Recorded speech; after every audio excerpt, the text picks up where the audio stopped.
सूरतुल बकरा आयत 136। ईमान का आलमी मंशूर। तमाम अंबिया एक नूर।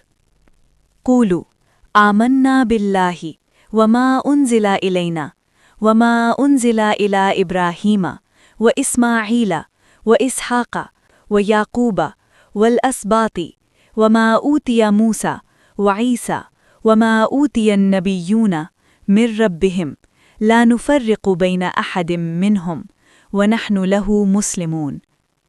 उर्दू तर्जमा।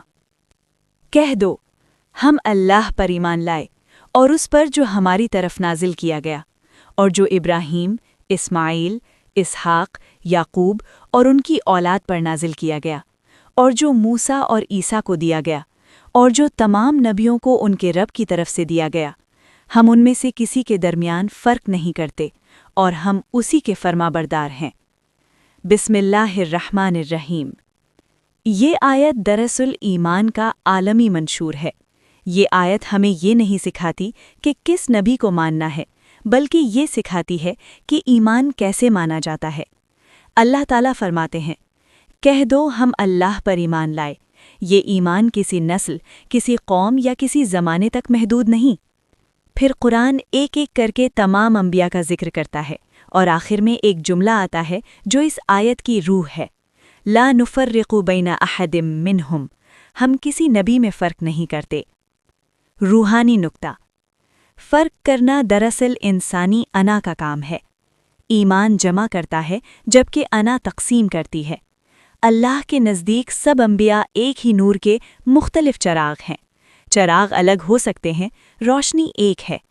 अगर हम कायनात को देखें तो हर कानून, हर फॉर्मूला, हर कुदरती उसूल एक ही सोर्स से निकलकर मुख्तलिफ शक्लों में ज़ाहिर होता है।